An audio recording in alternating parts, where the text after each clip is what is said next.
how to install and use VLC Player on Android. Hello everyone, welcome to this channel. I'm Emily and I'm here to help you out today. So without any delay, let's get started.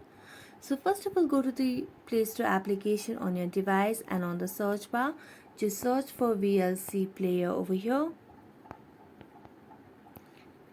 And you'll be able to see this option over here. So just tap on install and wait until it gets installed on your device. Make sure that you have a stable internet connection on your device.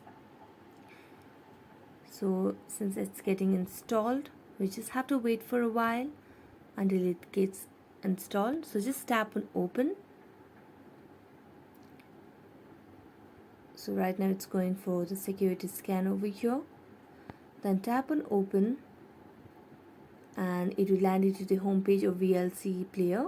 So just tap on next again and give the access to manage all files.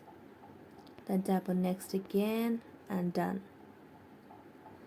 And here you'll be able to see all your photos, your videos over here, and you'll be able to hear your audio as well.